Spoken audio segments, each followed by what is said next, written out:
obviously, so what caused you to say that, okay, this is what I want to do now? I want to run for House. Like, what is it that motivates you to do that? And then, like, what are you running? What are you running on? Like, what is your, like, yeah, what my brain's, My platform.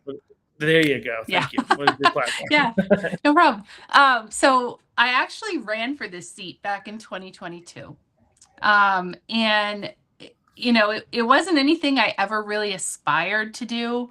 But the election came around, and some people came to talk to me from the Republican Party, like, hey, would you ever consider running for a higher office? And I hadn't ever really thought about it. But I was like, what? Yeah, all right, I'll try it. So I ran, and I thought I did a pretty good job.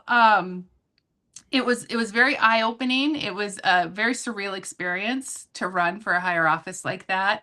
I did the clean elections where I got the $5 donations, and I did it all. And it was so much work. It was so much work. And on election night, I ended up losing.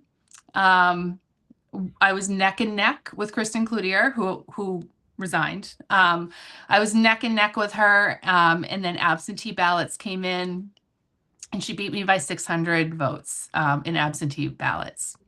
Wow. So yeah, so that was devastating. I mean, I'm not gonna lie.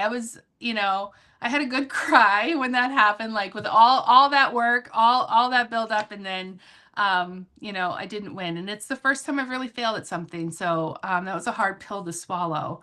But I think everything happens for a reason, and I'm I have a lot of faith, and what has transpired over the last 3 years is God has showed me why I didn't get into the State House 3 years ago. And a large piece of that is my children, and what I've had to do for my children over the last 3 years. I won't get into too much of that, but let's just say I probably would not have had the time to deal with the office that I had run for. So I'm actually really grateful. And it's given me a chance to step back and just focus more on Lewiston politics, right? But one of the main reasons I ran the first time was because I saw the disparity between the laws that were like tying our hands behind our back on the school committee that were made at the state level. And it was super frustrating to me. For example, Augusta put a law, the state put a law into place that students, I think it's 6th grade and younger, are not allowed to be expelled. You're not allowed to do anything more than, a principal can suspend them for a few days. But unless there's like a case of like guns or something, that's the only caveat there. So we had a lot of interesting situations that I dealt with, and I can't like tell you what those were. I mean, there's confidentiality laws, but we had a lot of interesting things that had come up over the years. And it was extremely frustrating to sit back and go, okay, all right, so we're just gonna let this kid come back, and this is gonna happen all over again. And it was like this cycle.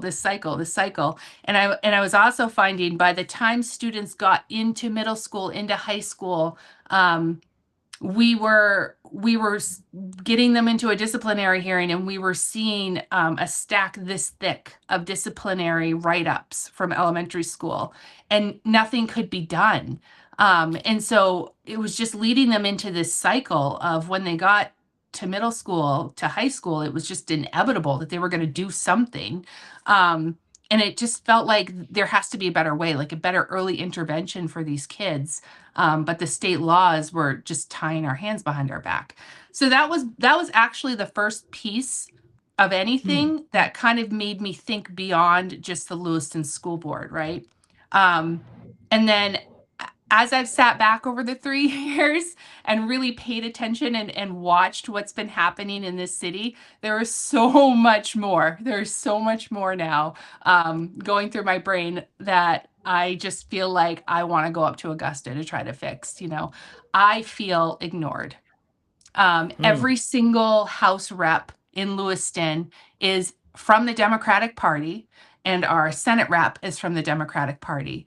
And they do not care about the other half of Lewiston that has a different opinion than them. And so I am running to be the voice for the people in this city who feel ignored, because I feel ignored and I am so tired of it. That, you know, we are just watching things unfold every single day. We're making national headlines. It's not okay. It's not okay. And if we were not a liberal run city, a liberal run state, I don't think any of this attention would be on us right now. None of this garbage would be happening. And it's just common sense. And so I'm running because I just want to be a voice that opposes the other Lewiston reps up in Augusta.